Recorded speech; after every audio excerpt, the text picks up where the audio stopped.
a boa sorte, criando as condições de sucesso na vida e nos negócios. Autores Alex Rovira Selma, Fernando Trias de Bes. Prestigie os autores adquirindo o seu exemplar.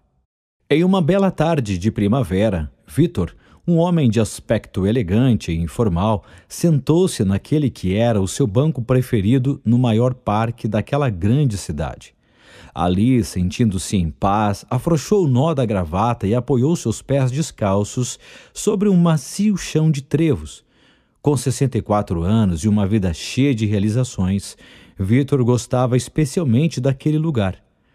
Mas esta tarde seria diferente das outras, pois algo inesperado estava prestes a acontecer.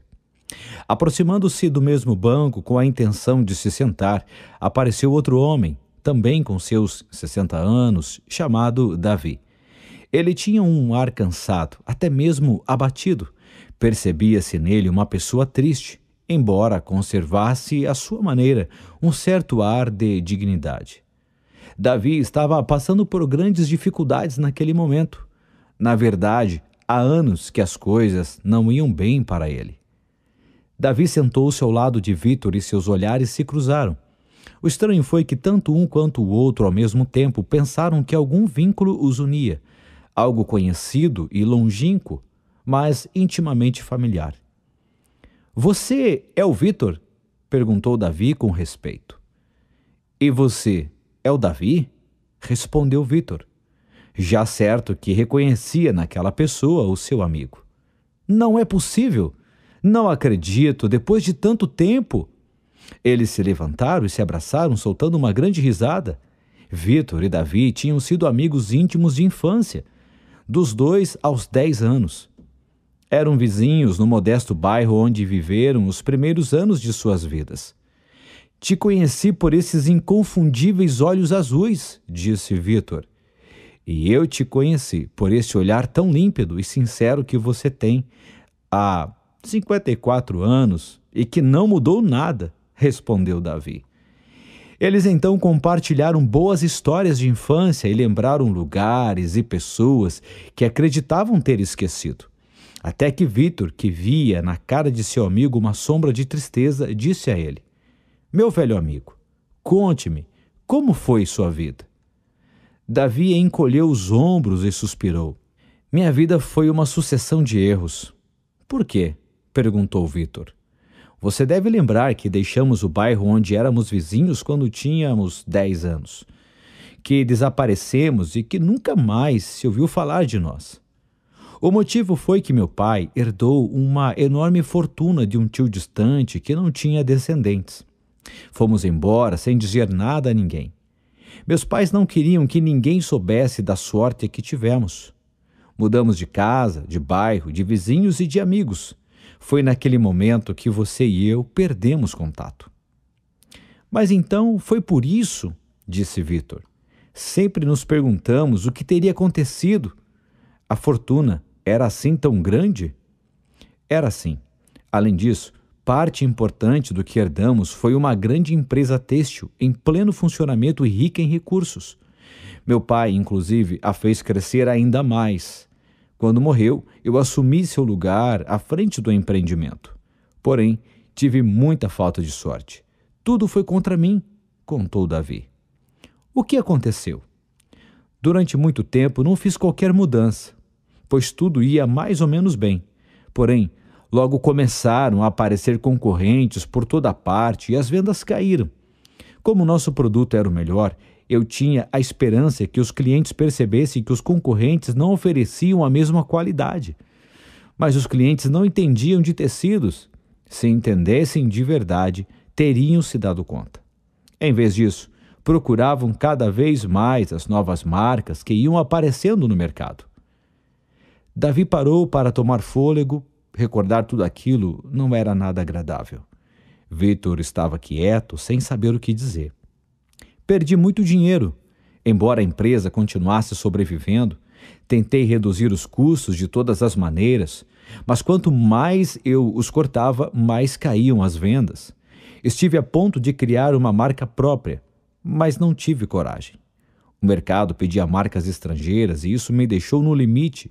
Como último recurso, pensei em abrir uma cadeia de lojas próprias. Demorei a tomar uma decisão e, quando o fiz, não era possível arcar com o custo dos aluguéis, com o faturamento que eu tinha. Comecei a atrasar um pagamento das contas e acabei tendo que vender os ativos que tinha. A fábrica, meus terrenos, minha casa, todas as minhas propriedades. Tive tudo na mão, tive tudo o que quis e perdi tudo. A sorte nunca me acompanhou. O que você fez então? Perguntou Vitor. Nada. Não sabia o que fazer. Todas as pessoas que antes me elogiavam agora me davam as costas. Fui de um emprego a outro, mas não me adaptei, ou não conseguiram me entender. Houve um momento em que cheguei até a passar fome. Há mais de 15 anos, vou sobrevivendo como posso, ganhando a vida com as gorjetas que consigo, levando recados e recebendo ajuda das boas pessoas que me conhecem no bairro modesto onde moro agora. A falta de sorte sempre esteve comigo. Como não tinha vontade de continuar falando, Davi perguntou ao amigo de infância: E você? Como foi sua vida? Teve sorte? Vitor sorriu consigo mesmo. Como você deve lembrar, meus pais eram pobres, mais pobres do que os seus quando viviam no bairro. Minhas origens são mais humildes. Você sabe muito bem. Muitas noites não tínhamos sequer o que comer. De vez em quando, sua mãe chegava até a nos levar alguma comida porque sabia que lá em casa as coisas iam mal. Como não pude ir ao colégio, estudei na Universidade da Vida. Comecei a trabalhar com 10 anos, logo depois de vocês terem desaparecido misteriosamente. No início, lavei carros, em seguida trabalhei como mensageiro em um hotel. Mais tarde consegui progredir e fui porteiro de vários hotéis de luxo, até que, com 22 anos, percebi que eu podia ter sorte se me dedicasse a isso. E o que aconteceu? Perguntou Davi. Com um empréstimo no banco e todas as minhas economias, comprei uma pequena fábrica que produzia bolsas de pelica e que estava a ponto de fechar. Como eu via todo tipo de bolsa nos restaurantes e nos luxuosos hotéis onde trabalhava, sabia do que as pessoas com dinheiro gostavam. Só precisava fazer o que tantas vezes tinha visto enquanto carregava as bagagens dos hóspedes. No princípio, era eu mesmo que produzia e vendia os produtos. Trabalhei de noite e nos fins de semana. O primeiro ano foi muito bom. E voltei a investir tudo o que havia ganhado na compra de mais material e em viajar por todo o país para ver o que estava sendo fabricado em outros lugares. Precisava saber mais do que todo mundo sobre bolsas de pelica. Aprendi muito visitando as lojas e, sempre que possível, perguntava a todas as mulheres que via com bolsa o que elas gostavam e não gostavam em suas bolsas. Vitor, que se lembrava daqueles anos com verdadeira paixão, prosseguiu. As vendas foram crescendo. Durante 10 anos continuei reinvestindo tudo o que ganhava. Procurei oportunidades onde pensava que elas pudessem existir. A cada ano mudava os modelos das bolsas que vendiam mais. Elas nunca deixaram de ter uma novidade. Nunca esperei até o dia seguinte para resolver um problema da fábrica. Tentei ser o responsável por tudo o que acontecia ao meu redor. Fui adquirindo pequenas fábricas, uma atrás da outra, até construir uma grande indústria. Finalmente, consegui criar um próspero negócio. A verdade é que não foi fácil, mas o resultado superou totalmente o que imaginei quando comecei tudo isso. Davi interrompeu o amigo, tentando diminuir a intensidade de seu último comentário. Você não acha que, na verdade, tem muita sorte? Você acredita nisso? Você acha realmente que foi apenas sorte? Perguntou Vitor surpreso. Não quis te ofender, nem menosprezar o seu feito, respondeu Davi, constrangido. Mas acho difícil de acreditar que foi apenas você o responsável pelo seu sucesso. A sorte sorri a quem o destino caprichosamente escolhe. Para você, ela sorriu. Para mim, não. Isso é tudo, caro amigo. Vitor ficou pensativo. Depois de um tempo, respondeu. Sabe, eu não herdei nenhuma grande fortuna, mas ganhei algo muito melhor do meu avô. Você conhece a diferença entre a sorte e a boa sorte com maiúsculas? Não conheço, respondeu Davi sem mostrar interesse.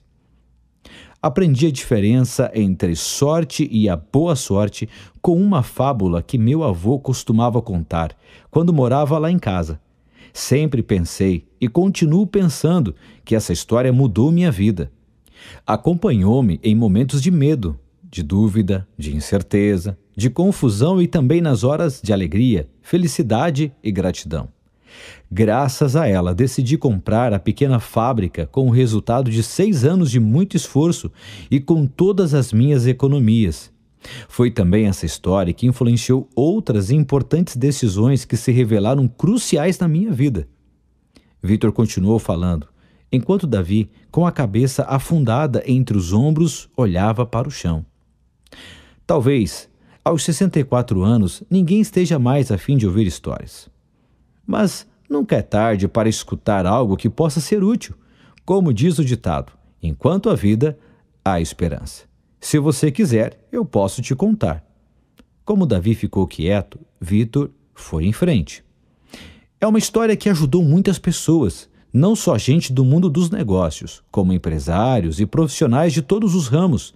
As pessoas que aprenderam e aplicaram a diferença entre a simples sorte e a boa sorte conseguiram excelentes resultados nas empresas em que trabalhavam.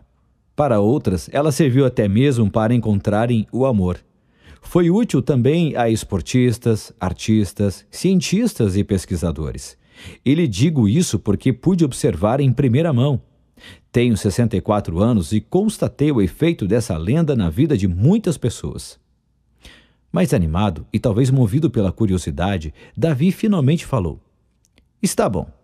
Então conte-me, qual a diferença entre a sorte e a boa sorte? Vitor refletiu antes de responder. Quando sua família recebeu a herança, vocês tiveram sorte. Essa sorte, porém, não dependeu de vocês mesmos, por isso não durou muito. Só houve um pouco de sorte. E é por esse motivo que agora você não tem nada. Eu, ao contrário, me dediquei a criar a sorte. A sorte sozinha não depende de você. A boa sorte depende unicamente de você. Ela é que é a verdadeira. Me arrisco até a dizer que a primeira simplesmente não existe. Davi não conseguia acreditar no que estava ouvindo. Você está me dizendo que a sorte não existe? Bem, digamos que sim, que ela exista. Mas é tão improvável que ela aconteça especialmente a você ou a qualquer outra pessoa. E mesmo que aconteça, não dura muito, é passageira. Você sabia que quase 90% das pessoas que acertam na loteria não demoram mais de 10 anos para se arruinar ou voltar a estar como antes? A boa sorte, ao contrário, é possível desde que você se dedique a ela. É por isso que é chamada de boa sorte, porque é a boa e de verdade. Por que é a de verdade? Qual a diferença? Insistiu Davi, que começava a se sentir intrigado com as palavras do amigo. Quer ouvir a história? Disse Vitor. Davi ficou em dúvida por alguns instantes, mas acabou percebendo que, mesmo sem poder voltar no tempo, não perderia nada em escutar. Além disso, era agradável pensar que seu melhor amigo de infância iria lhe contar, aos 64 anos, uma fábula. Fora o fato de que já fazia anos que ninguém lhe contava algo como se ele ainda fosse uma criança. Está bem, vá em frente, concordou por fim. Primeira regra da boa sorte. A sorte não dura muito tempo, pois não depende de você. A boa sorte é criada por você mesmo, por isso dura para sempre. Parte 2. A lenda do trevo mágico. O desafio de Merlin. Há muitos e muitos anos, em um reino muito distante, um mago chamado Merlin reuniu nos jardins do Castelo Real todos os cavaleiros do lugar e lhes disse: Já faz tempo que muitos de vocês me pedem um desafio. Alguns sugeriram a organização de um torneio entre todos os cavaleiros do reino. Outros mencionaram um concurso de destreza com a lança e a espada. Vou, no entanto, propor-lhes algo diferente. A expectativa era enorme. Merlin continuou.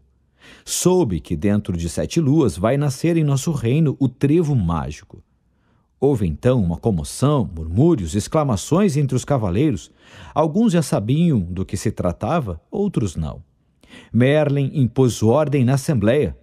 Calma, calma! Deixe-me explicar o que é o trevo mágico. É um trevo de 4 folhas único, que dá a quem possui um poder igualmente único, a sorte sem limites, sem limite de tempo nem espaço. Proporciona sorte no combate, sorte no comércio, sorte no amor, sorte na riqueza, sorte ilimitada. Os cavaleiros começaram a falar entre si com grande excitação. Todos queriam encontrar o trevo mágico de 4 folhas. Alguns chegaram a ficar de pé e começaram a emitir gritos de vitória e fazer invocações aos deuses. Merlin novamente conseguiu aplacar o tumulto e retomar a palavra. Silêncio! Ainda não lhes disse tudo. O trevo mágico de 4 folhas nascerá no Bosque Encantado, para além das 12 colinas, atrás do Vale do Esquecimento. Não sei onde isso acontecerá exatamente, mas sei que nascerá em algum lugar no bosque. Aquela excitação inicial veio abaixo. Primeiro, fez-se um silêncio e, em seguida, os suspiros de desânimo soaram por todo o jardim. Afinal, o Bosque Encantado era tão extenso quanto toda a parte habitada do reino. Eram milhares de hectares de mata densa e cerrada. Como encontrar um minúsculo trevo de 4 folhas naquele espaço imenso? Teria sido 100.000 vezes mais fácil procurar uma agulha num palheiro. Pelo menos, isso seria um desafio possível. Diante da dificuldade da empreitada, a maioria dos cavaleiros foi abandonando o castelo real, murmurando queixas e lançando um olhar de desaprovação a Merlin quando passavam por ele. Avise-me quando tiver um desafio que possa ser vencido, disse um.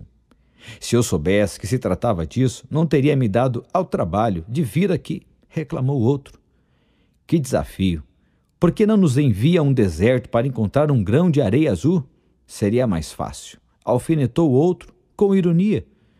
Um a um, os cavaleiros deixaram o jardim, atravessando as dependências do castelo para voltarem a seus cavalos. Somente 2 permaneceram.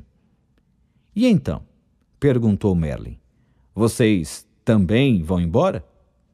Um deles, que se chamava Not e usava uma capa preta, disse: Não há dúvida que é difícil. O Bosque Encantado é enorme. Sei, porém, a quem perguntar. Acho que posso encontrar o trevo de que você fala. Vou buscar o trevo mágico de 4 folhas, esse trevo será meu. O outro, que se chamava Cid e usava uma capa branca, permaneceu em silêncio até que Merlin lhe dirigiu um olhar questionador. E ele então disse: Se você diz que o trevo mágico de 4 folhas, o trevo da sorte ilimitada, vai nascer no bosque, é porque assim será. Acredito em sua palavra, por isso irei até lá. Assim, ambos os cavaleiros partiram em direção ao Bosque Encantado, Not em seu cavalo negro e Cid em seu cavalo branco. Segunda regra da boa sorte: muitos são os que querem ter a boa sorte, mas poucos os que decidem buscá-la. O Gnomo, Príncipe da Terra. A viagem até o Bosque Encantado era longa e eles levaram 2 dias para chegar até lá. Restavam, portanto, somente 5 dias para encontrar o lugar onde nasceria o trevo mágico. Não havia tempo a perder. Apesar disso, os 2 cavaleiros resolveram descansar durante a noite antes de iniciar a procura. Not e Cid fizeram a viagem separadamente e não se encontraram em nenhuma das paradas que fizeram para dar água a seus cavalos. Assim, nenhum dos 2 sabia em que lugar do bosque o outro estava. O Bosque Encantado era muito escuro, até mesmo durante o dia, pois imensas copas das árvores mal deixavam que os raios de sol chegassem ao chão. A noite foi escura, fria e silenciosa, mas ainda assim os habitantes da mata perceberam a presença dos 2 visitantes. Bem cedo na manhã seguinte, decidido a encontrar o trevo, Not teve a seguinte ideia: o trevo mágico nascerá no chão. Quem conhece melhor cada palmo de terra do Bosque Encantado? Muito fácil, o Príncipe da Terra, quer dizer, o Gnomo. Ele mora debaixo da terra e construiu corredores subterrâneos em cada canto do bosque encantado. Ele me dirá onde o trevo mágico de 4 folhas irá brotar. Note, o cavaleiro do cavalo negro e de capa negra, perguntou então a todos os estranhos seres com quem cruzou pelo caminho onde poderia encontrar o gnomo, até que finalmente se viu diante dele. "O que você quer?" perguntou o gnomo. "Disseram que passou o dia todo procurando por mim." "É verdade", afirmou Note enquanto descia do seu cavalo. "Soube que dentro de 5 noites nascerá aqui o trevo mágico de 4 folhas. Como um trevo só poderia brotar da terra, você que é o príncipe da terra deve saber o lugar onde ele brotará.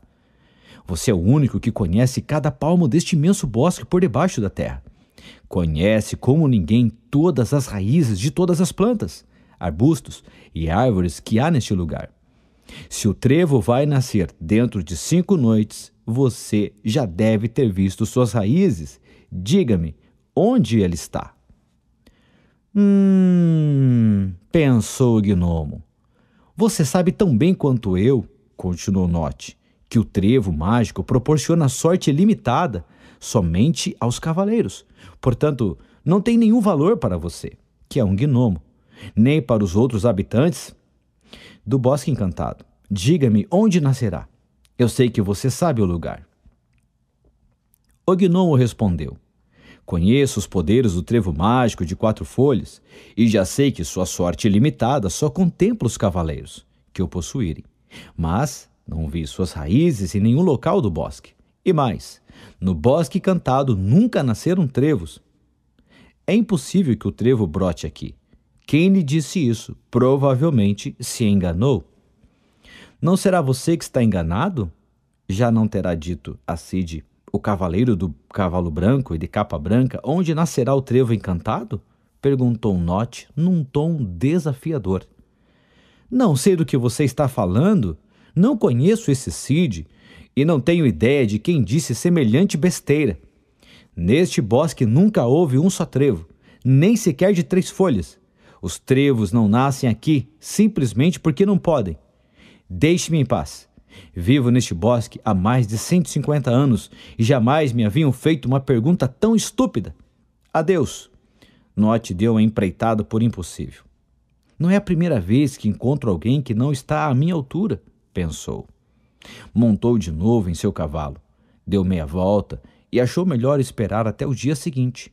Depois de tudo, talvez o gnomo tivesse razão. Além disso, Merlin poderia ter cometido um erro em relação ao lugar ou à data. À medida que se afastava do gnomo, montado em seu corcel negro, Note sentiu o que costumam sentir aqueles a quem se diz que sua sorte não é possível. Teve um pouco de medo. O mais fácil, porém, foi substituir o medo pela incredulidade. Simplesmente não pode ser. Foi exatamente isso que passou pela cabeça dele. Assim, decidiu ignorar o que ouvira do gnomo. Amanhã será outro dia, e talvez a sorte me espere em um lugar diferente, pensou. Enquanto isso, Cid, o cavaleiro da capa branca, teve na manhã do 3º dia exatamente a mesma ideia que Note. Ele também sabia que o gnomo era o mais indicado para lhe dizer onde o trevo mágico poderia nascer. Ficou todo o dia tentando encontrá-lo. Perguntou a todos os habitantes do bosque com os quais cruzava pelo caminho até que, finalmente, encontrou o gnomo alguns minutos depois de o cavaleiro Note tê-lo deixado, resmungando em frente a uma das entradas de sua caverna de incontáveis corredores. "É você o gnomo do Bosque Encantado, a quem chamam de Príncipe da Terra?" perguntou Cid enquanto saltava do cavalo. "Sim, sou eu. Ai, caramba, outro iluminado. E você, o que deseja?"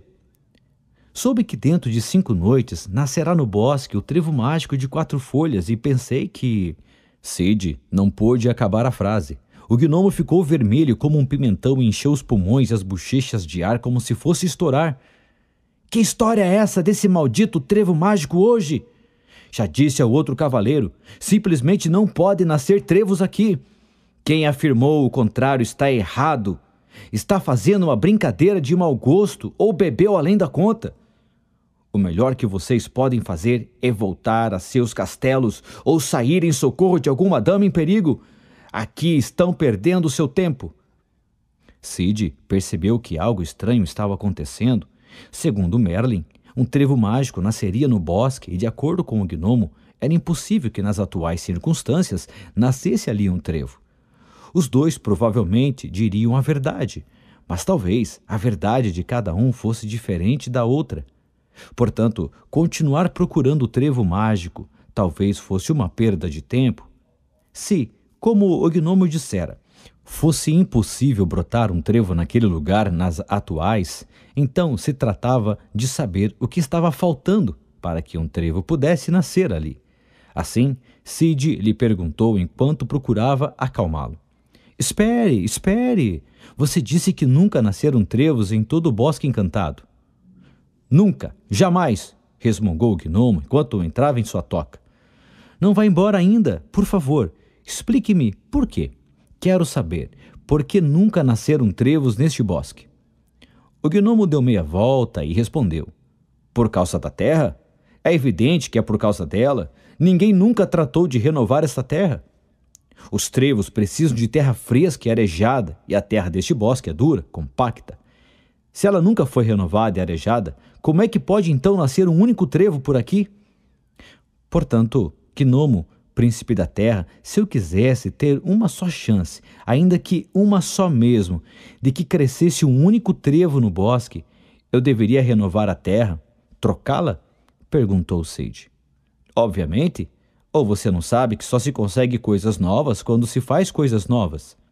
Se a terra não for trocada, a situação continuará a mesma. Não nascerá nenhum trevo. E você sabe onde posso encontrar terra fértil? O gnomo já estava com meio corpo na toca e com uma das mãos prontas para fechar a portinhola de madeira que o separava do mundo exterior. Ainda assim, respondeu a Cid. A terra nova e fértil no território das Cous, que fica perto daqui. É uma terra rica, porque é onde as Cous, que são vacas anãs, depositam seu estrume. É por isso que aquela terra é boa. O cavaleiro agradeceu efusivamente ao gnomo, montou entusiasmado em seu cavalo branco e cavalgou sem perder tempo em direção ao território das Cous. Sabia que suas chances não eram muitas, mas, pelo menos, já tinha alguma coisa. Chegou ao território das vacas anãs ao anoitecer. Foi muito fácil encontrar a terra de que falara o gnomo. Era uma terra realmente fresca, arejada e muito bem adubada. Ele só pôde encher 2 alforjes, que era o que levava no cavalo. Era o suficiente para uma pequena extensão de terreno. Em seguida, o cavaleiro Cid seguiu com seus alforjes de terra nova para uma área bastante tranquila do bosque. Longe de qualquer povoado, encontrou um lugar que lhe pareceu adequado e arrancou as ervas e o mato que havia ali. Depois removeu a terra velha, aquela que nunca havia sido renovada, a de sempre. Finalmente, jogou a terra nova no solo. Quando terminou, foi dormir. Mas ele só havia encontrado terra para uns poucos metros quadrados. Seria justamente aquele lugar escolhido no qual nasceria o trevo mágico? Para ser realista, seria muito improvável ter tanta sorte. Uns poucos metros entre milhares de hectares era como uma probabilidade em 100 milhões. No entanto, uma coisa era certa. Ele havia feito algo diferente de tudo que tinha sido feito no bosque até então. Se não existiam trevos ali, se ninguém nunca os tinha encontrado, era porque todos os que tentaram haviam se limitado a repetir as coisas de sempre, as que todo mundo fazia. Como bom cavaleiro, Cid sabia que fazer coisas diferentes era o primeiro passo para conseguir coisas diferentes. Ainda assim, ele sabia que eram mínimas as chances de que o trevo mágico, de 4 folhas, brotasse exatamente no lugar onde tinha escolhido para colocar a pouca terra fértil de que dispunha.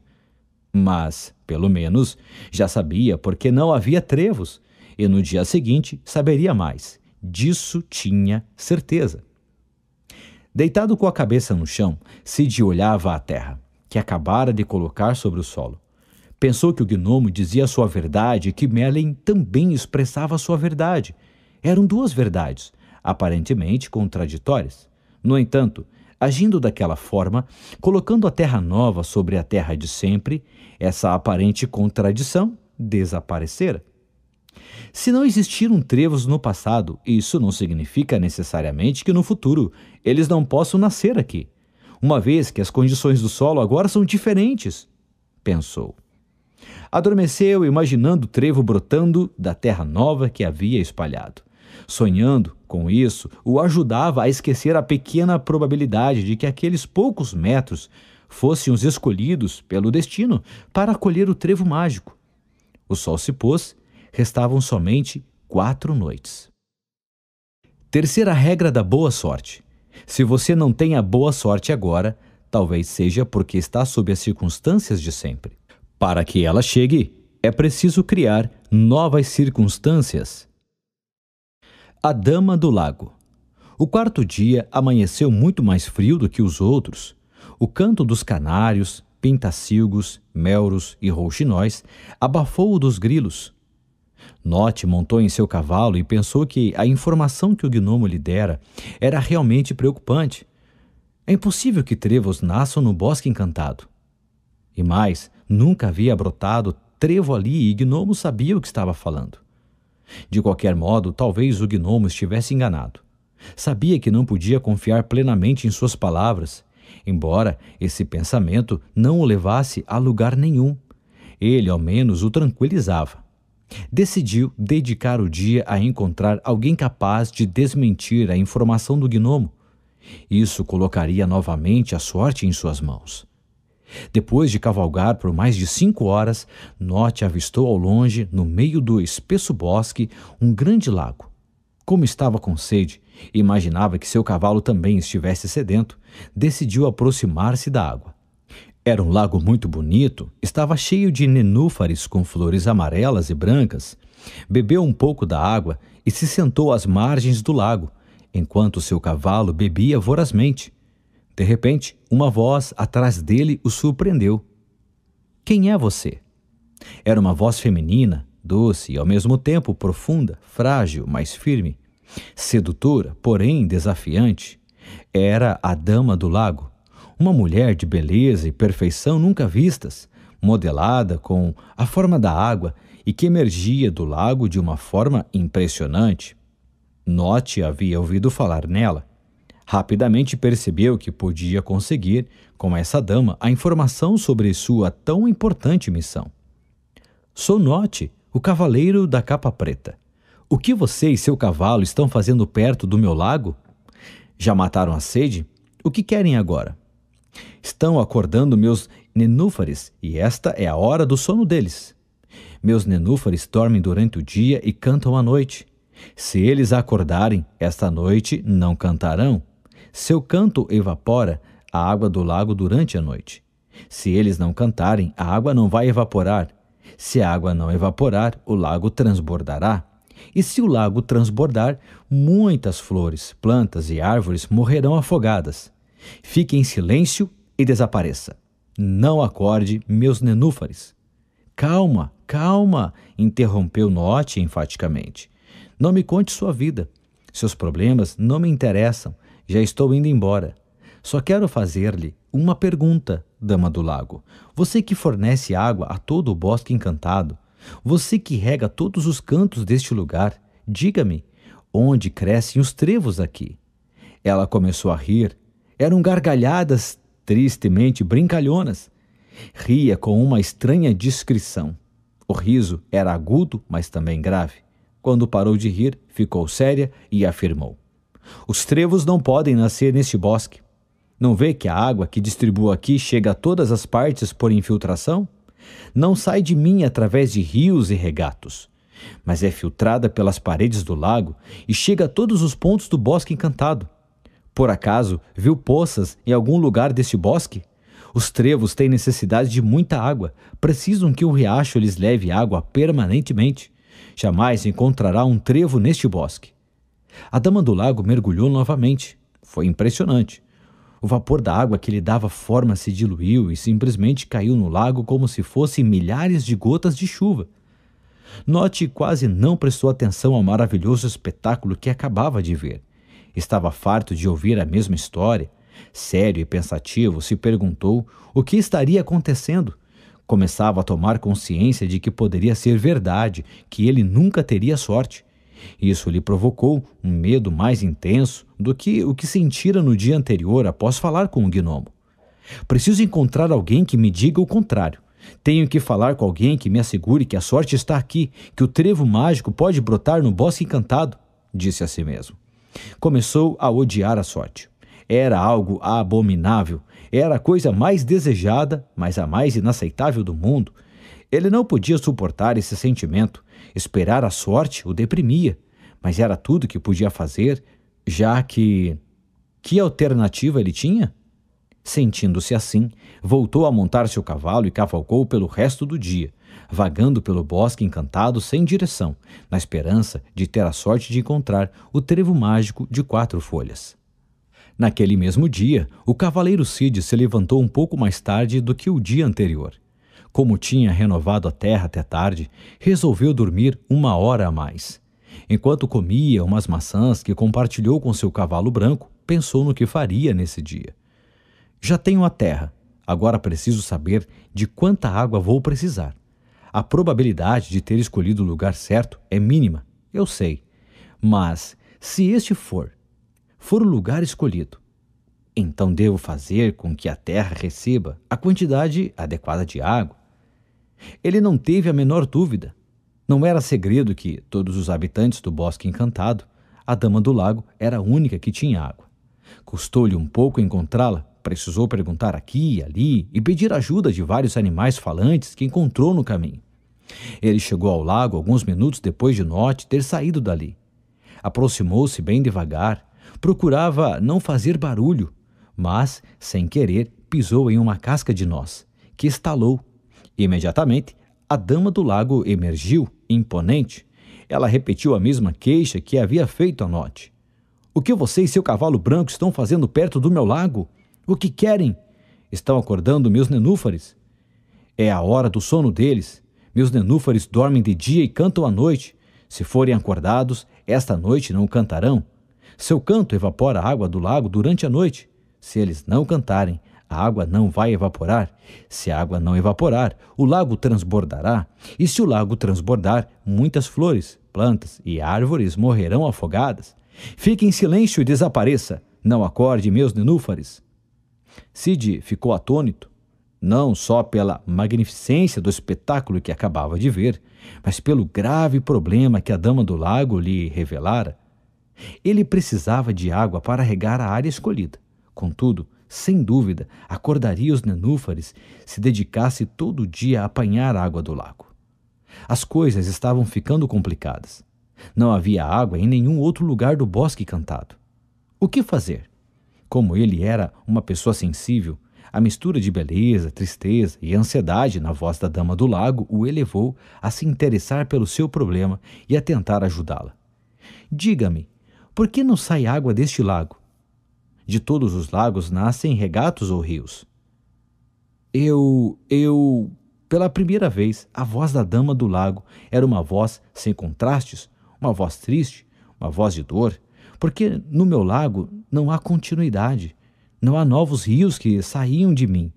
Eu só recebo água, mas nenhum riacho brota do meu seio.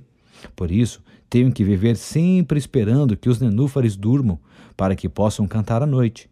Durante o dia, fico acordada para velar o sono deles, e à noite, seus cantos não me deixam desfrutar o sono. Vivo escrava da minha água.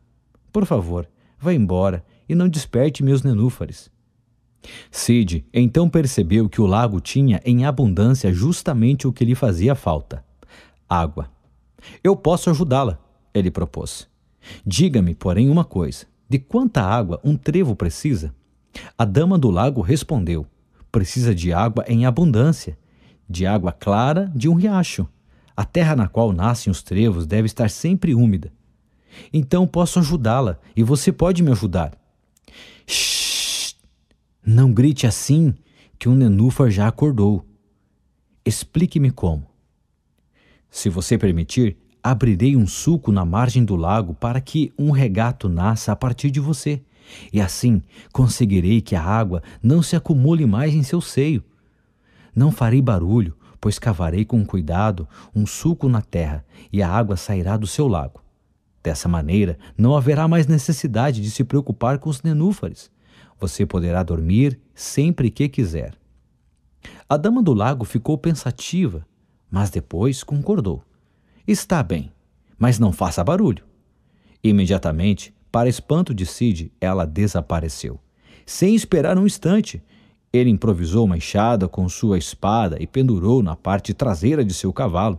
Dessa forma, à medida que cavalgava de forma ao terreno que escolhera, a espada cavava um sulco no solo e a água os seguia, liberando o lago de sua pesada carga.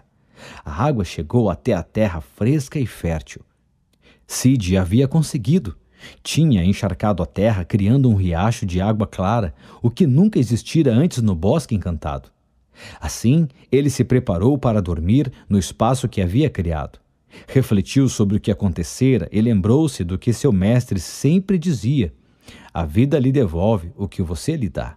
Os problemas dos outros são, frequentemente, a metade de suas soluções. Quem compartilha sempre ganha mais. Era justamente o que havia ocorrido. Ele já estava disposto a renunciar à água, mas quando começou a entender o problema da Dama do Lago, percebeu que ambos precisavam da mesma coisa e que uma só ação os dois sairiam ganhando. Curiosamente, Cid percebeu que estava cada vez menos preocupado se o lugar que escolhera seria realmente onde o trevo mágico nasceria. Talvez devesse se sentir um pouco tolo por trabalhar tanto por um lugar onde o trevo provavelmente não nasceria. Mas não se sentia assim. A certeza de que estava fazendo o que devia era mais forte do que pensar se teria sorte ou não com a escolha do lugar. Por quê? Não sabia. Talvez porque regar é o que é preciso fazer depois de arar e cuidar da terra. Ele fazia o que tinha de fazer. É claro que ele sabia que era muito pouco provável que o lugar que escolhera para renovar a terra e regá-la seria justamente o destinado a brotar o trevo mágico de 4 folhas. Mas ele conhecia 2 razões que impediam o nascimento de trevos no bosque. No dia seguinte, teria mais informações. Tinha certeza disso. Com a cabeça pousada no chão, ele tentava adormecer enquanto olhava com esperança a terra nova regada pelo riacho. Mais uma vez, visualizou o trevo mágico brotando e crescendo. Nesta noite, porém, a imagem do trevo apareceu em sua mente mais nítida e real do que na noite anterior, e isso o deixou feliz. A noite caiu, só restavam 3 noites. 4ª regra da boa sorte. Preparar as condições favoráveis para a boa sorte não significa buscar somente o benefício para si mesmo. Criar as condições nas quais os outros também ganham atrai a boa sorte. A sequoia, rainha das árvores. Na manhã seguinte, note, o cavaleiro da capa preta se levantou muito desanimado. Considerando as informações do gnomo e da dama do lago, estava perdendo tempo. Seu empenho não seria em vão? Chegou a pensar em voltar. No entanto, a viagem até o Bosque Encantado tinha sido longa e, já que estava ali, optou por ficar até o 7º dia. Talvez finalmente encontrasse alguém que lhe dissesse onde achar o trevo mágico de 4 folhas. Note não sabia o que fazer. Com quem poderia falar agora? Montado em seu cavalo, vagou pelo bosque sem saber onde ir. Cruzou com toda a espécie de seres estranhos, mas não achou nenhum trevo. Enquanto cavalgava, olhava para o chão procurando uma pista capaz de indicar onde o trevo poderia germinar. De repente, percebeu que não falara ainda com a sequoia, o primeiro habitante do Bosque Encantado. Ela saberia lhe dizer algo. Como diziam que a sequoia era a primeira árvore nascida no Bosque Encantado, ele cavalgou até o centro da mata, onde a encontrou. Note, apeou do cavalo e aproximou-se. Sabia que naquele bosque todos os seres vivos, inclusive muitos dos inanimados, tinham a capacidade de falar. Assim, dirigiu-se à sequoia e perguntou: Sequoia, rainha das árvores, você consegue falar? Não houve resposta. Ele insistiu: Sequoia, rainha das árvores, estou lhe fazendo uma pergunta. Faça o favor de me responder. Não sabe quem eu sou? Sou o cavaleiro Note. A sequoia começou a mexer seu impressionante tronco e disse ao cavaleiro: Já sei quem você é. Por acaso não sabe que conheço cada uma das árvores deste bosque? Não sabe que através de nossas folhas todas estamos em contato físico umas com as outras? As informações correm rapidamente através de nossos galhos. Faça sua pergunta, se quiser, mas depois vá embora. Estou cansada, tenho mais de 1000 anos. Falar me cansa. Serei breve, respondeu Nott. Soube que é possível que dentro de 3 noites nasça no Bosque Encantado o trevo mágico de 4 folhas. O trevo da sorte ilimitada. Mas tanto o gnomo como a dama do lago me disseram que jamais cresceu um só trevo aqui. Você vive neste bosque desde que ele existe. Sabe de tudo o que acontece porque conversa e sempre conversou com todas as árvores. Minha pergunta é muito simples. É verdade que nunca houve um trevo neste bosque? A sequoia levou um tempo para responder. Passeou por sua memória de 1000 anos, revendo todos os anos de sua vida em cada um dos 2000 anéis que formam o interior do seu largo tronco. Isso demorou. Como os minutos iam passando, o cavaleiro Nott perdeu a paciência. Vamos, responda, estou com pressa, protestou. Estou pensando, estou recordando. Você é impaciente, como a maioria dos seres humanos. Seria melhor se vocês fossem como as árvores, que são muito mais pacientes. Passaram-se mais alguns minutos. Nott, muito apressado, deu a volta para ir embora, pensando que a sequoia não queria responder. Ela, porém, começou a falar justamente no momento em que o cavaleiro se preparava para partir. Como se fosse uma bibliotecária que tivesse revisto 1000 fichas de livros à procura de uma obra específica, a árvore respondeu no fim de sua pesquisa. Está certo. Nunca nasceu um trevo no Bosque Encantado. Muito menos um trevo mágico de 4 folhas. Em tempo algum, nesses 1000 anos, nunca. Nott ficou desolado. Provavelmente, Merlin teria recebido uma informação errada. Pior que isso, começou a lhe passar pela cabeça que o mago poderia tê-lo enganado. Nott sentiu-se deprimido de verdade. Era o 3º habitante do bosque que dizia não haver sorte para ele. Estava tão obcecado com essa realidade que não conseguia ver nada além dela. Realmente, escutar dos outros o que já se sabe só leva a afundar-se na própria evidência. Qualquer pessoa que, como Nott, estivesse obcecada em saber se há ou não trevos no bosque não conseguiria pensar em outra coisa que não fosse isso. Ele não se deu conta de que era preciso fazer alguma coisa a respeito. Por isso, o cavaleiro estava tão abatido e sentia-se uma vítima. Usado e enganado. Ele se encontrava numa situação em que não via qualquer possibilidade de sucesso.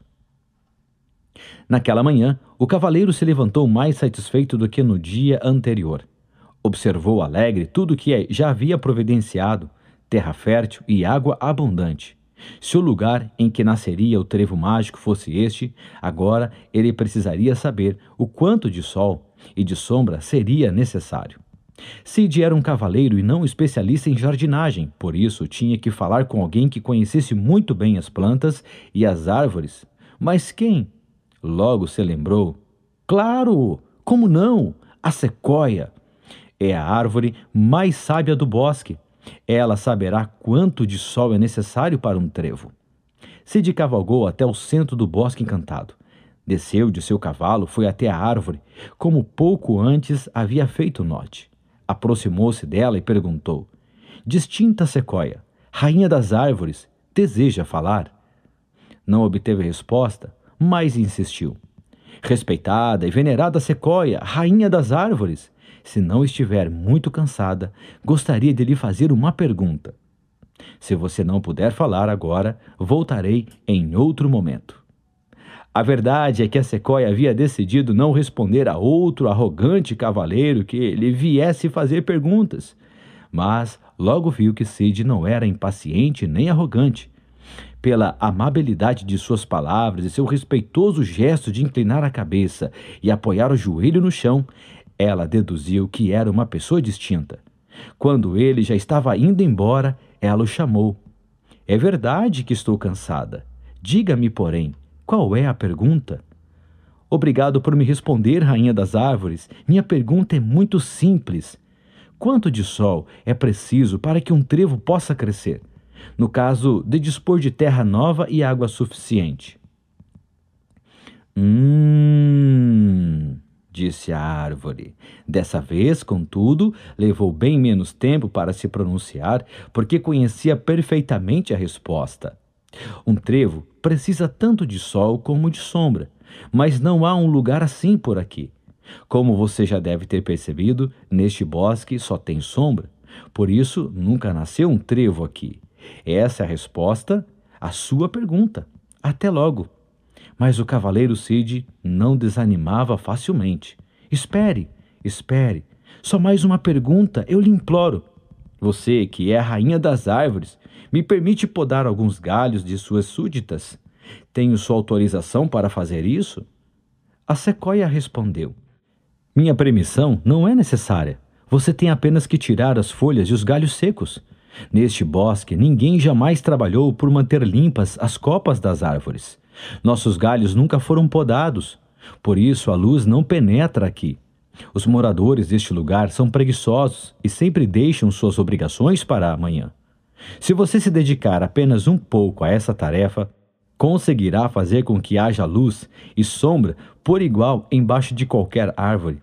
Basta retirar as folhas e os galhos secos, e não precisa da minha autorização, pois toda árvore que receber essa atenção ficará encantada. Cortar os galhos velhos, livrar-se do que já não serve, é sempre um impulso para a vida de uma árvore e para o que está ao seu redor, concluiu ela, agora num tom caloroso e amável. Obrigado, muito obrigado, majestade, respondeu Cid, levantando-se e, sem dar as costas à grande sequoia, andando para trás até chegar seu cavalo. O cavaleiro da capa branca cavalgou firme e apressadamente até o lugar onde havia renovado a terra e feito chegar a água. Mas já era tarde. Pensou então em deixar para limpar os galhos no dia seguinte. De fato, não lhe restava mais nada para fazer. Já tinha a terra, a água e sabia qual era a quantidade apropriada de sol. Podia agora descansar e dedicar o último dia a podar as árvores. E imediatamente, porém, lembrou-se do que a sequoia lhe dissera: não deixe para amanhã. E também de um conselho que sempre lhe foi útil: haja e não adie. Era verdade que não havia mais nada para fazer e que ele dispunha de todo o dia seguinte para cortar os galhos velhos. Mas, se começasse naquele momento, teria mais um dia, e um dia a mais poderia ser importante. Assim, aproveitou as poucas horas de luz que ainda restavam para dar início à tarefa. Fiel a seus princípios, Cid resolveu agir e não adiar as coisas que devem ser feitas. Subiu até a copa das árvores de seu pequeno terreno e se dedicou com paixão a limpar as folhas e os galhos mortos. As árvores eram muito altas e ele teve de subir uma a uma com a ajuda de uma corda que trazia consigo. Usando a espada, cortou os galhos secos e eliminou as folhas mortas, sem machucar o tronco nem os ramos vivos. Trabalhou durante boa parte da noite e com total empenho, como se aquele serviço fosse a única coisa que importasse naquele momento, o seu aqui e agora. O resultado final foi excelente. Ele se sentia muito feliz. Curiosamente, não se preocupava mais com o fato de que o trevo mágico de 4 folhas pudesse ou não nascer no lugar que ele escolhera para renovar a terra, canalizar a água, limpar os ramos e as folhas. Afinal, já sabia do que um trevo precisava para germinar e tinha cuidado de tudo. A que tarefa se dedicaria no dia seguinte? Talvez ainda houvesse alguma coisa que aparentemente não fosse necessária, mas imprescindível. Sentiu que se alegrava com o que estava fazendo, que se dedicava com paixão e que tudo aquilo tinha um sentido, qualquer que fosse o resultado final. Uma noite mais, Cid visualizou seu trevo mágico, dessa vez lindamente enraizado na terra úmida do pequeno espaço que havia criado. Imaginou suas 4 folhas, todas com a forma similar à de um coração abertas para receber a luz do sol que passava entre os galhos das árvores gigantes que o cercavam. Embora o cavaleiro não soubesse explicar, quanto mais ele sabia como criar as condições para que o trevo mágico nascesse, menos se preocupava com o fato de ter escolhido corretamente o lugar em que isso se daria. A noite, por fim, caiu. Só restavam 2 noites. Quinta regra da boa sorte: se você deixar para amanhã o trabalho que precisa ser feito, a boa sorte talvez nunca chegue. Criar as condições favoráveis requer dar um primeiro passo. Faça isso hoje mesmo. Stone, a mãe das pedras. Durante o sexto dia, Nott, abatido, se pôs a vagar pelo bosque encantado. Ele não acreditava que fosse encontrar um único trevo, mas também não queria voltar sozinho ao castelo real. Se ia fazer um papel ridículo, preferia compartilhá-lo com Sid. Além disso, custava-lhe tanto reconhecer seus erros e fracassos que resolveu responsabilizar os outros. Sou vítima de um erro, de um engano de Merlin, dizia a si mesmo. O sexto dia foi o mais cansativo de todos que Nott passou no bosque. Embora tenha caçado muitos animais raros e descoberto plantas exóticas, não aconteceu nada de especialmente relevante. O pior era uma sensação que o deprimia muitíssimo. Estava convencido de que não teria sorte na vida. Do contrário, já teria encontrado o trevo mágico. A não ser, claro, que Merlin o tivesse enganado. Mas, se Merlin o enganara, por que não voltava para o castelo? Porque, no fundo, continuava esperando? Esperar significava dar razão a Merlin e continuar confiando na sorte. Por outro lado, quanto mais esperava, mais tinha certeza de que a sorte não chegaria. O que ele estaria fazendo de errado? Por que era tão desgraçado? O prazo ainda não se esgotou. Eu mereço a sorte. Sou especial. Mas depois de todos esses dias aqui, nada me diz que encontrei o trevo. Ele dizia a si mesmo. Assim transcorreu o dia do cavaleiro, do corcel negro e da capa negra. Como não havia nada mais a fazer, ele decidiu procurar Stone, a mãe das pedras. Queria confirmar com alguém mais o que já sabia, que no bosque encantado não nasceria nenhum trevo mágico, que ele não era uma pessoa de sorte. Não é de se estranhar que Nott agisse assim, pois este é um traço curioso de quem pensa não ter sorte. Procurar outras pessoas que confirmem sua forma de ver a vida. Ninguém gosta de ser vítima, mas se colocar na posição de vítima, aparentemente, é só aparentemente, nos exime de toda a responsabilidade por nosso infortúnio. Stone estava no cume do penhasco dos penhascos, uma montanha inóspita, toda feita de pedras. A escalada foi penosa. De lá via-se quase todo o bosque encantado. Nott pensou que gostaria de encontrar Sid para lhe perguntar se também queria voltar logo ao castelo real. Ao chegar ao cume, o cavaleiro encontrou Stone, a mãe das pedras, falando com outras pedras. Stone se dirigiu a ele. Olhem só, um dos cavaleiros que andam procurando trevos. Há 4 dias não se fala de outra coisa no bosque. Encontrou o trevo mágico? Perguntou ela, dando uma risadinha alegre. Você sabe que não, respondeu Nott, visivelmente aborrecido. Diga-me, Stone, é verdade que não há nem haverá um trevo mágico de 4 folhas neste bosque? Ou será que há algum lugar por aqui, entre estes penhascos? Não é possível, não é mesmo? A mãe das pedras se esbaldava de tanto rir. Mas claro que não! Como você quer que cresçam trevos entre as pedras? Dá para ver que você está começando a ficar transtornado depois de tantos dias vagando pelo bosque encantado. Você deveria ter cuidado. Se passar muito tempo por aqui, vai acabar ficando louco, como quase todos os humanos que andaram por este lugar sem um objetivo claro. Não, aqui não há trevos. Os trevos mágicos de 4 folhas não podem nascer onde existem pedras. Nott desceu devagar o penhasco dos penhascos, ouvindo durante todo o percurso as gargalhadas de Stone.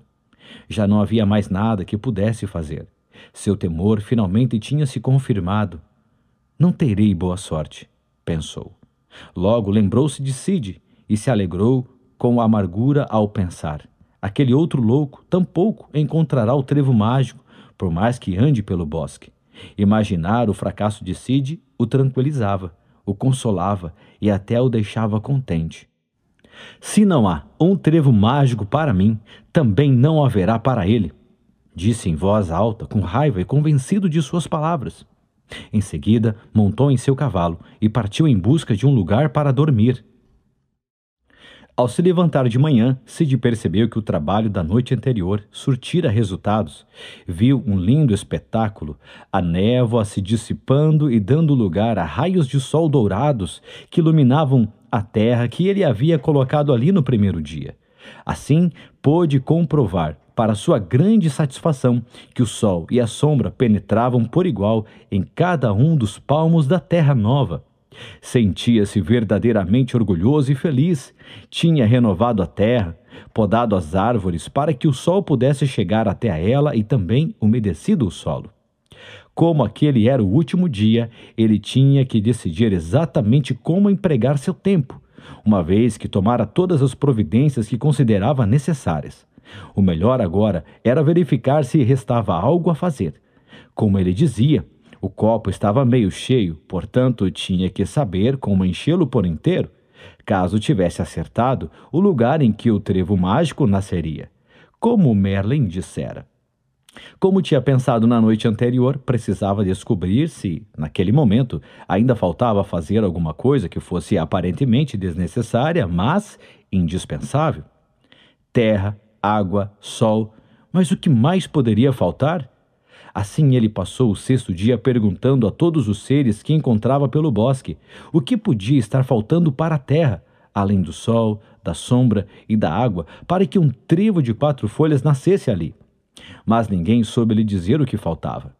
Já era meio-dia e não lhe vinha à mente a quem mais podia perguntar. Sid ansiava por inspiração e perspectiva. Assim, lhe ocorreu ir ao ponto mais alto do bosque para ver se de lá se havia algo que lhe chamasse a atenção. A perspectiva, a distância e a visão do horizonte sempre dão ideias úteis e inesperadas, pensou. Todos os cavaleiros sabiam que o local mais elevado do bosque era o penhasco dos penhascos. Contudo, ao se aproximar, Sid reparou que o lugar era altíssimo e restava somente meio-dia para que terminasse o prazo dado por Merlin. Faria sentido escalar o rochedo? Ainda que tivesse uma inspiração, não lhe restaria muito tempo para fazer alguma coisa. Mesmo assim, decidiu subir. Por quê? Simplesmente porque pensou no que já tinha feito e no quanto havia investido de trabalho e dedicação. Partindo do que já conseguira, talvez fosse aconselhável empenhar-se até o fim para saber se ainda faltava algo a fazer. Em sua escalada, Sid começou a sentir a suave brisa que soprava à medida que se afastava do nível do chão. Finalmente chegou ao cume, sentou-se e passou a olhar o horizonte em busca de inspiração. Nada. De repente, uma voz o assustou. Ela saía da pedra debaixo de seus pés. Era Stone, a mãe das pedras. Você está me amassando? Sid deu um salto tão grande que quase rolou o penhasco abaixo. Uma pedra que fala? Era só o que me faltava encontrar. Não sou uma pedra que fala. Sou Stone, a mãe das pedras, afirmou, visivelmente aborrecida. Suponho que você seja o outro cavaleiro que anda procurando... o trevo mágico. Você é realmente a mãe das pedras? Então não entende muito de trevos, não é? Evidentemente que não entendo de trevos, mas de uma coisa eu sei, respondeu ela. Já disse o mesmo ao outro cavaleiro vestido de negro. Trevos de 4 folhas não podem crescer onde há pedras. Você disse de 4 folhas? Replicou Sid. Sim, de 4 folhas. E os de 3 folhas? Ele tornou a perguntar. Os de 3 folhas, sim, podem nascer em solo pedregoso, mas os de 4 folhas crescem com menos força e por isso precisam de um solo totalmente livre de pedras que impeçam seu crescimento. Esse pequeno comentário sobre a diferença entre um trevo de 3 e um de 4 folhas poderia parecer banal para muita gente, mas não para Sid. Estava certo de que frequentemente os elementos-chave só são descobertos nos pequenos detalhes. No óbvio e no conhecido dificilmente se encontra a resposta para o que é aparentemente desnecessário, mas imprescindível. Claro! Como não percebi isso antes? Muito obrigado. Agora preciso ir embora, pois tenho pouco tempo. Sid desceu apressadamente o penhasco dos penhascos.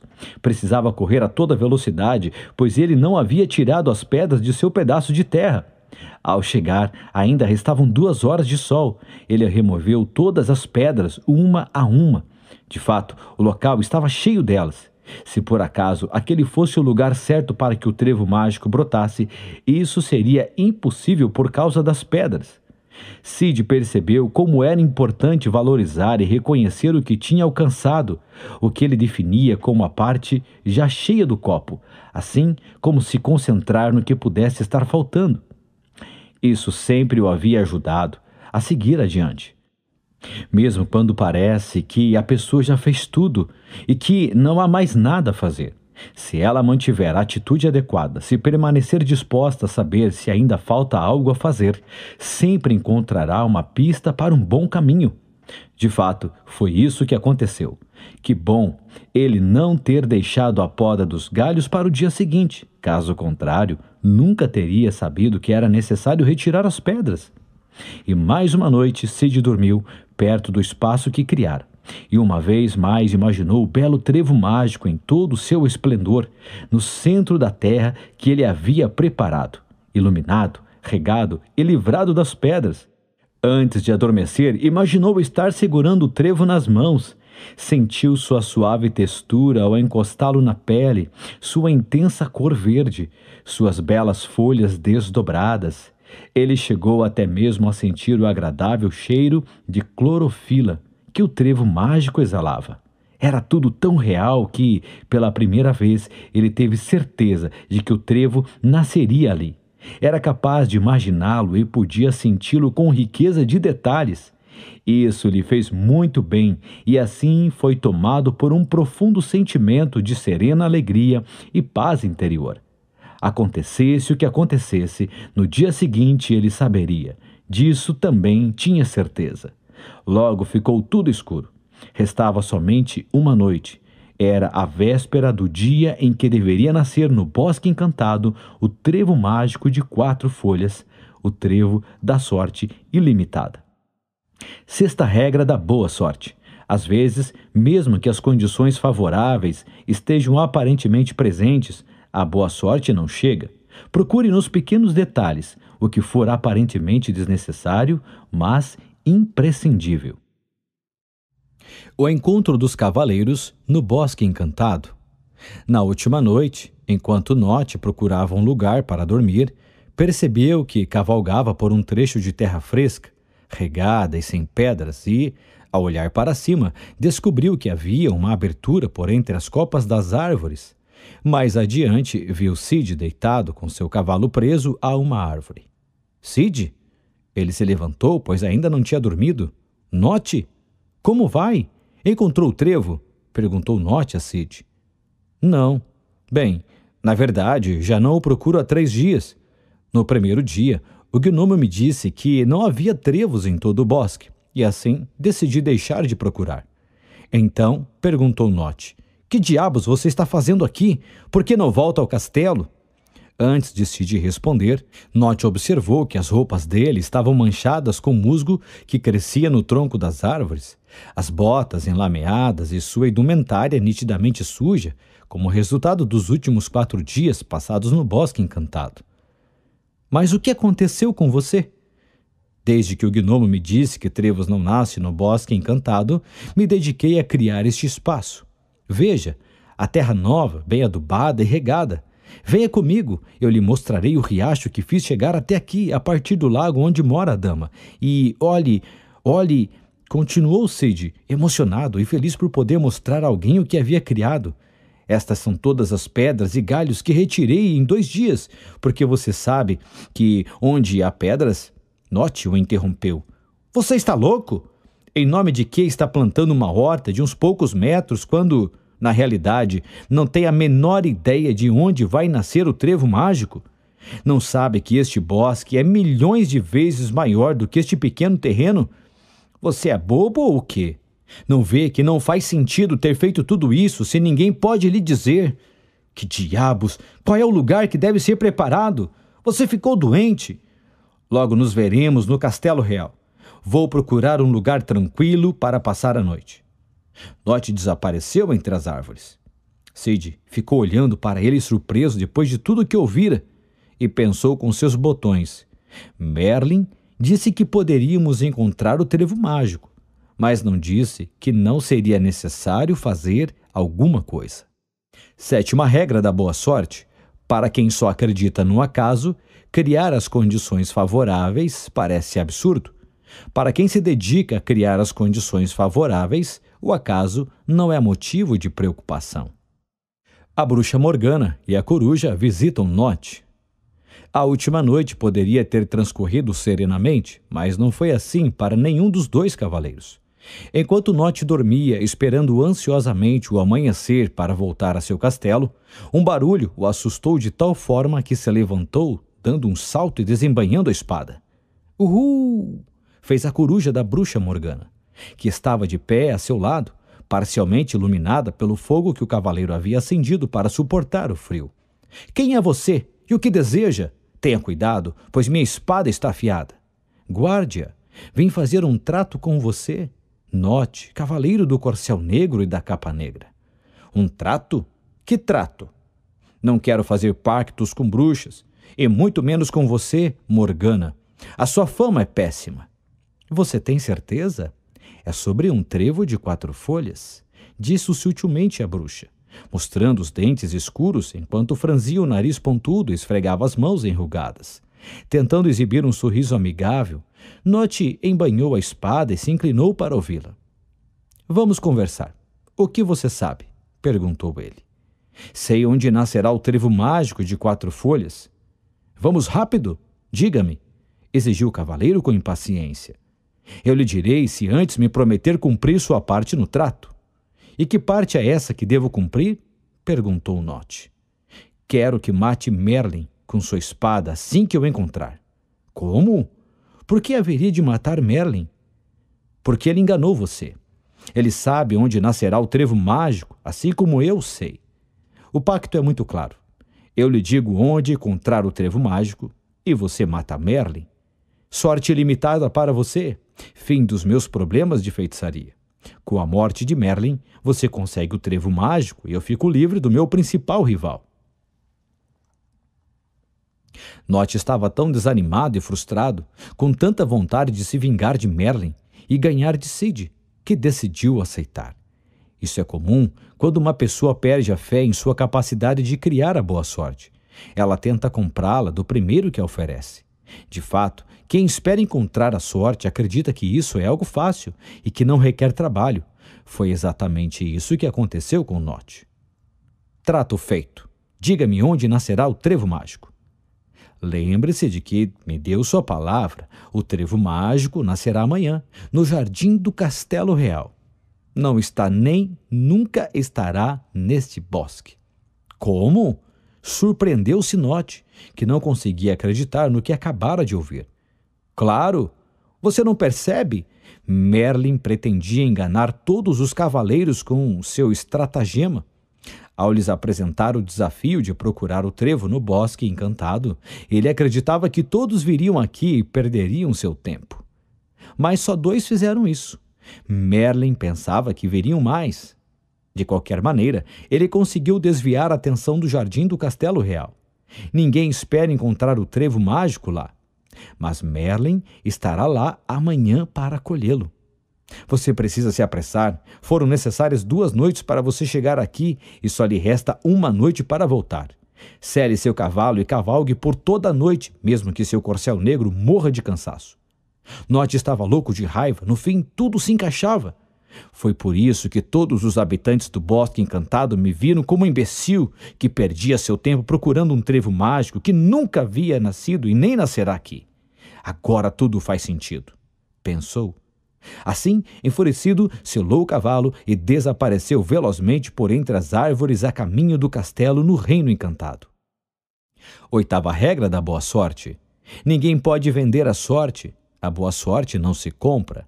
Desconfie dos vendedores da sorte. A bruxa Morgana e a coruja visitam Cid. Após soltar uma sonora e malévola gargalhada, a bruxa Morgana partiu em direção ao norte, onde sabia que Cid estaria passando a noite. Ele dormia tão profundamente que a coruja só conseguiu acordá-lo no 3º pio. Uhul! Uhul! Uhul! Quem é? Perguntou Cid, levantando-se e segurando firme em punho de sua espada, sem, no entanto, desembainhá-la. Não tema, Sou Morgana, a bruxa. O que deseja de mim? A bruxa era malvada, queria duas coisas. Por um lado, que Nott matasse Merlin e por outro, convencer Cid a sair dali. Dessa maneira, ela ficaria com o trevo mágico caso ele nascesse no dia seguinte em algum lugar do bosque. Morgana inventou outra mentira para Cid. O trevo mágico vai nascer amanhã. Merlin, porém, mentiu para você. Não se trata do trevo da sorte limitada, mas do trevo da desgraça. Eu mesma lancei a maldição. Aquele que o arrancar morrerá em 3 dias.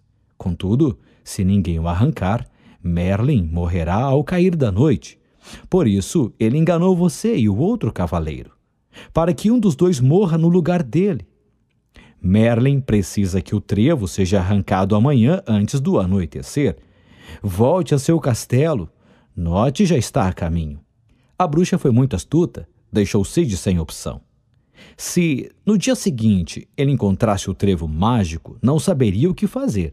Se o arrancasse, morreria. Contudo, e se Merlin tivesse razão? E se fosse mesmo o trevo da boa sorte? O melhor e mais fácil seria fazer como Nott, abandonar o bosque e não enfrentar o dilema. Após pensar por alguns segundos, ele disse a Morgana: Bem, então partirei esta noite. A bruxa sorriu satisfeita, mas Cid continuou: Mas vou procurar Merlin e pedirei a ele que colha o trevo mágico, pois, pelo que você disse, aquele que o arrancar morrerá em 3 dias. Mas, se Merlin fizer isso, ele não morrerá. Seu feitiço não terá mais efeito, pois quem vai morrer se o trevo não for arrancado e quem vai morrer se ele for arrancado são a mesma pessoa. Portanto, Merlin se salvará e depois me dará o trevo. Com essa resposta, Cid se mostrou mais inteligente do que a bruxa, que já não sorria mais. Percebendo que o cavaleiro não cairia na armadilha, Morgana deu meia volta com a coruja em seu ombro, montou na vassoura e partiu rapidamente como um cachorro com o rabo entre as pernas e resmungando em voz alta. Aquele acontecimento fez Cid refletir. Ele sabia que Merlin não enganava ninguém. Como Nott pôde dar ouvidos àquilo ou a qualquer outra coisa que a bruxa lhe tivesse dito? Será que ele não sabia, como bom cavaleiro, que verdadeiramente importante é não perder a fé na própria tarefa? Por ter visto muitos cavaleiros se desesperarem e abandonarem seu objetivo quando a boa sorte demorava a chegar, ele aprendera a importância de manter a fé no que se acredita ser o certo. Antes de dormir, também pensou sobre a importância de não trocar o seu objetivo pelo de alguém, ou seja, o da bruxa pelo seu próprio. A boa sorte lhe chegava sempre que se mantinha fiel à sua tarefa, à sua missão e ao seu propósito. Por último, lembrou-se de que o seu mestre sempre dizia: desconfie daquele que lhe propõe planos com os quais se ganha muito de forma fácil e rápida. Suspeite de quem tentar lhe vender a sorte. Nona regra da boa sorte: após criar todas as condições favoráveis, tenha paciência, não desista. Para alcançar a boa sorte, tenha confiança. O vento, senhor do destino e da sorte. Na manhã seguinte, Cid se levantou um pouco inquieto, sentou-se perto da terra que havia preparado e esperou. As horas se passavam e nada acontecia. O dia foi avançando sem nenhuma novidade. Cid disse a si mesmo: bom, de qualquer maneira, vivi apaixonadamente esses dias no Bosque Encantado. Fiz o que acreditei ser o certo e necessário. Realmente, era muito difícil escolher o lugar exato onde nasceria o trevo mágico de 4 folhas, o trevo da sorte limitada. Mas, de repente, o inesperado aconteceu. O vento, senhor do destino e da sorte, aquele que aparentemente se move ao acaso, começou a agitar as folhas das árvores e imediatamente começaram a chover pequenas sementes que pareciam minúsculos grãos de ouro verde. Eram sementes de trevos de 4 folhas. Cada semente era um trevo da sorte em potencial. Não chovia apenas uma, mas uma quantidade incalculável de sementes de trevos de 4 folhas. O verdadeiramente extraordinário, no entanto, é que as sementes não caíram apenas onde Cid estava, mas em todo o Bosque Encantado, absolutamente em todos os cantos daquele lugar. E não somente no bosque, mas em todo o Reino Encantado. Chovia sementes de trevos de 4 folhas sobre as cabeças dos cavaleiros que não haviam aceitado o desafio de Merlin. Chovia sobre todos os seres do bosque, sobre o gnomo, sobre a sequoia, sobre a dama do lago, sobre Stone. Chovia sobre Note e sobre Morgana. Aquelas sementes se espalhavam por toda parte. Os moradores do Bosque Encantado e os habitantes do reino não prestavam atenção nelas. Eles sabiam que uma vez por ano, naquela época, chovia estranhas sementes verde-ouro, que não serviam para coisa nenhuma. Na verdade, aquele estranho evento anual incomodava a todos porque era uma chuva bastante pegajosa. Depois de poucos minutos, a chuva de sementes de trevos de 4 folhas parou. À medida que caíam em todos os cantos do bosque, as minúsculas sementes verde-ouro se confundiram com o solo, assim como pequenas gotas de água em um oceano. Simplesmente foram se perdendo como sementes jogadas no deserto. E assim foram todas desperdiçadas, pois não germinaram. Milhares e milhares de sementes morreram na terra dura, árida e pedregosa daquele bosque sombrio. Todas, exceto algumas, que foram parar numa pequena extensão de terra fresca e fértil, que estava livre das pedras e onde havia água abundante, o brilho do sol e o frescor da sombra. Foram essas e somente essas as sementes que se transformaram, depois de alguns instantes, em trevos de 4 folhas, em centenas de brotos de trevos mágicos. Um número grande o bastante para garantir sorte por todo o ano, até a próxima chuva do ano seguinte. Em outras palavras, sorte ilimitada. Cid observou, extasiado, a boa sorte que havia criado. Impressionado e comovido, ajoelhou-se em sinal de gratidão e lágrimas brotaram de seus olhos. Quando percebeu que o vento amainava, quis se despedir dele e agradecer-lhe por trazer as sementes. Assim, voltando-se para o céu, invocou-o. Vento, senhor do destino e da sorte, onde você está? Quero agradecer-lhe. O vento respondeu: não é necessário me agradecer. Todo ano, nesta mesma data, jogo sementes de trevos de 4 folhas por todo o bosque encantado e em todos os cantos do reino. Sou o senhor do destino e da sorte e entrego, seguindo ordens expressas, as sementes da boa sorte por todo lugar onde passo. Ao contrário do que muitos pensam, eu não distribuo a sorte. Só cuido para que ela esteja disseminada por igual em toda parte.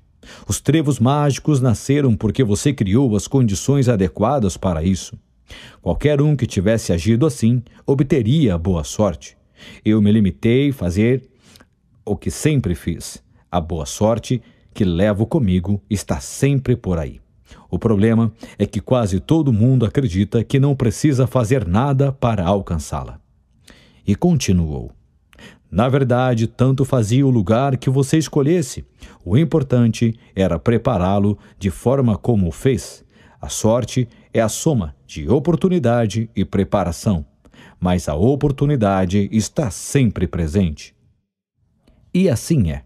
Só nasceram trevos de 4 folhas, os trevos mágicos, sob os pés de Cid, porque ele foi o único em todo o reino que criou as condições para que nascessem.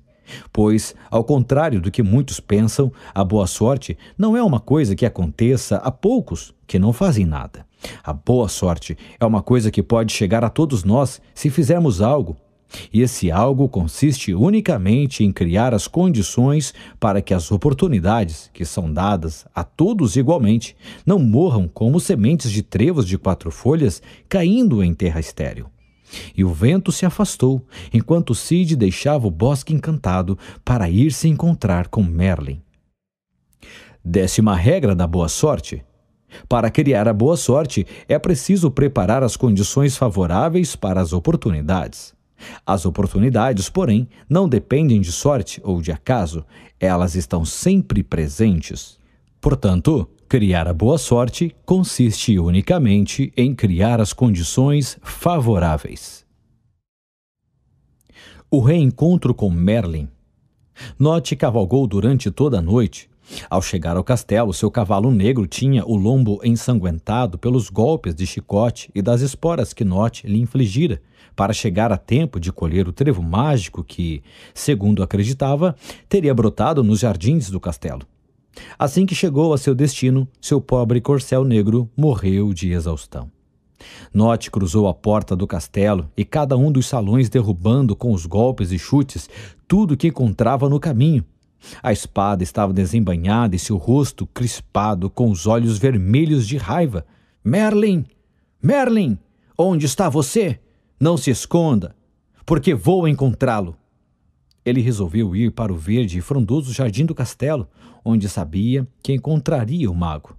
Quando abriu a porta que dava para a parte externa, viu Merlin no centro do jardim, de pé, firme e sereno, apoiado em sua longa bengala branca, e com o semblante sério.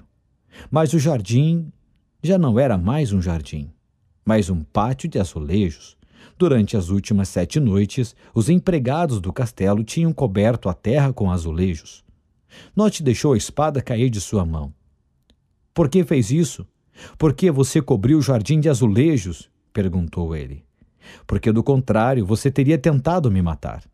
Não aceitaria minhas explicações? Esta era a única forma de convencê-lo de que aqui não há trevos e de que a bruxa o enganou. Eu, Merlin, o mago, sei de tudo. Sabia que a bruxa lhe venderia a sorte. Aqui quase nunca acontece. Também sabia que você viria ao meu encontro para me matar. E somente depois de procurar por horas e horas no jardim, constataria que o trevo mágico não estava aqui. Eu precisava dissuadir você antes disso, pois não queria ter que lutar em vão. Nott começou a perceber seu erro. Tinha escolhido o caminho mais fácil. Ele sempre pensara que merecia a sorte. Naquele exato momento, no jardim do castelo e ao lado de Merlin, ele entendeu que estava errado. O mago continuou a lhe explicar. Agora já sabe, o trevo mágico não está aqui. Nasceu há algumas horas no Bosque Encantado, assim como prometi. Havia trevos mágicos mais do que suficientes, inclusive para você. Mas você abandonou suas chances. Não acreditou em si mesmo e, mais, esperou sempre que os outros o presenteassem com a sorte. Sua visão desse desafio foi muito limitada e desprovida da paixão, do entusiasmo, da entrega, da generosidade e da confiança necessária para conseguir quantos trevos mágicos da boa sorte você quisesse. Nott deu meia volta e, sem espada nem cavalo, andou até seu castelo, onde permaneceu em total solidão por longo tempo. No dia seguinte, Cid chegou à cidade. Foi diretamente ao castelo real para dizer a Merlin que havia encontrado o trevo mágico, o trevo da sorte limitada. Queria agradecer-lhe. Merlin, Merlin, olhe! E mostrou-lhe um punhado de trevos de 4 folhas, trevos da boa sorte. Veja, não é apenas um trevo mágico, há tantos quantos se queira. Claro, Cid, quando alguém cria as condições necessárias, pode obter tanta boa sorte quanto desejar. Por isso, a boa sorte é sorte ilimitada. Quero agradecer-lhe de alguma forma, Merlin. Eu devo isso a você. De jeito nenhum, respondeu Merlin. Eu não fiz nada, absolutamente nada. Foi você que decidiu ir ao Bosque Encantado. Foi você que aceitou o desafio entre centenas de cavaleiros. Foi você que resolveu trocar a terra, apesar de lhe terem dito que nunca nasceria um trevo naquele lugar. Foi você que optou por compartilhar sua sorte com a Dama do Lago. Foi você que escolheu ir em frente em vez de adiar a limpeza dos galhos. Foi você que percebeu o que era aparentemente desnecessário, mas imprescindível, e compreendeu a importância de tirar as pedras quando parecia que tudo já estava feito. Foi você que decidiu acreditar para ver. Foi você que confiou no que havia realizado, mesmo quando lhe disseram que podia vender-lhe a sorte.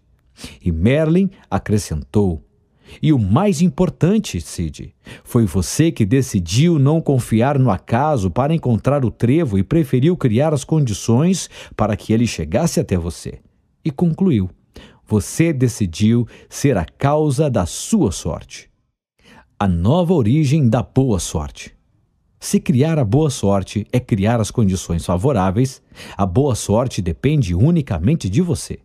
A partir de hoje, você também pode criar a boa sorte. Sid despediu-se de Merlin com um forte e afetuoso abraço. Depois montou em seu cavalo branco e partiu em busca de novas aventuras.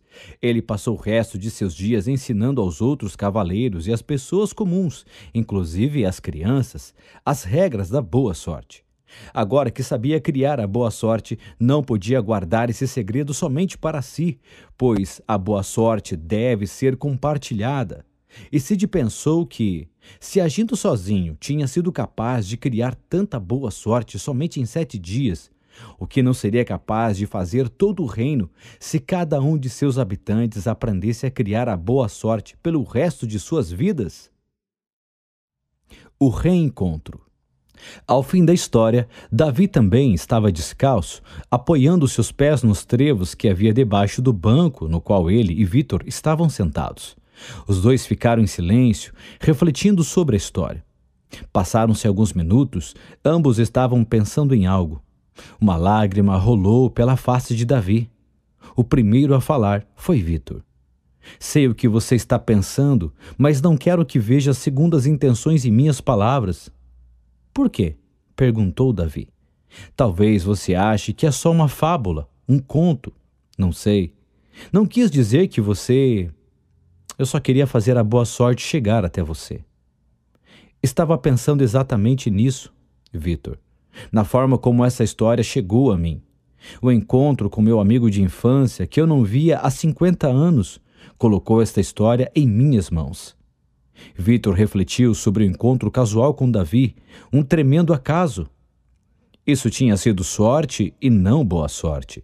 Concluiu que a história da boa sorte tinha chegado a Davi por acaso. Que paradoxo! Ele disse a Davi. É verdade, você conheceu a história da boa sorte por acaso. Você acredita nisso? Perguntou Davi. Eu estava pensando exatamente o contrário. O contrário? Surpreendeu-se Vitor, sem saber ao que Davi estava se referindo. Ao contrário. Fui eu que criei as condições para que esta história chegasse até mim, para que a boa sorte viesse ao meu encontro. Você? Sim, Vitor. Nós não nos encontramos por acaso. Nos últimos 4 anos, os piores que já vivi, minha única esperança era encontrar um único amigo que já tive, você. Nestes anos não havia um só dia em que eu não procurasse seu rosto em todas as pessoas que passassem por mim. Em cada pessoa com quem cruzava, em cada sinal, nos cafés, nos bares, em todos os cantos da cidade. Nunca deixei de olhar cada face, esperando encontrar a sua. Você é o único amigo que tenho e que já tive. Imaginei muitas vezes que o encontrava. Visualizei várias vezes nosso encontro, assim como Sid via crescer seu trevo.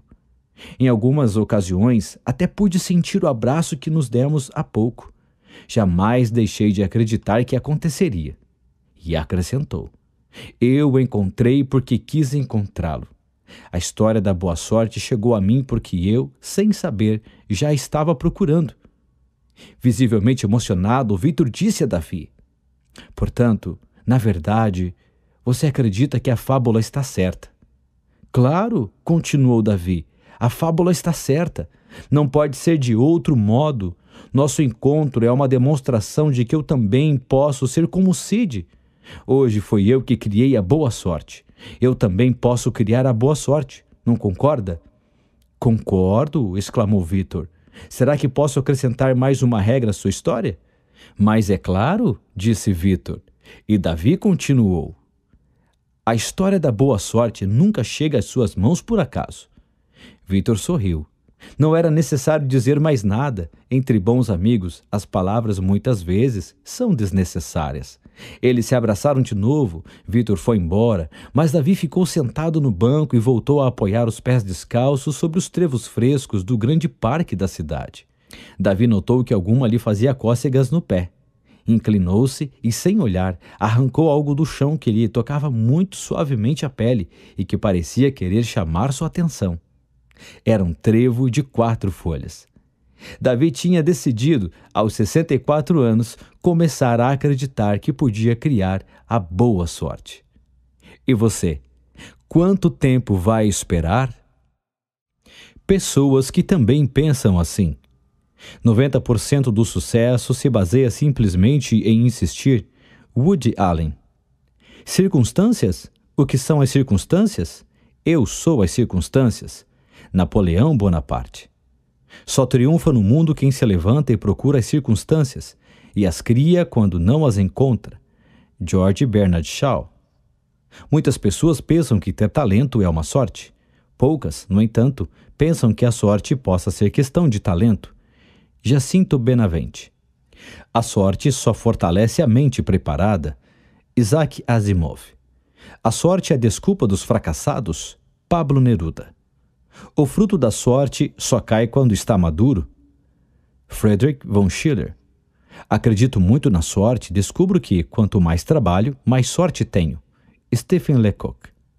Quanto mais pratico, mais tenho sorte. Gary Player. Existe uma porta pela qual pode entrar a boa sorte, mas só você tem a chave. Provérbio japonês. A sorte não está fora de nós, mas em nós mesmos e em nossa vontade. Júlio Grosset. A sorte segue a coragem. Ênio. A sorte ajuda os corajosos. Públio Terêncio. A resignação é um suicídio cotidiano. Honoré de Balzac. Que a inspiração chegue não depende de mim. A única coisa que posso fazer é garantir que ela me encontre trabalhando. Pablo Picasso. A sorte do gênio é 1% de inspiração e 99% de transpiração. Thomas Edison.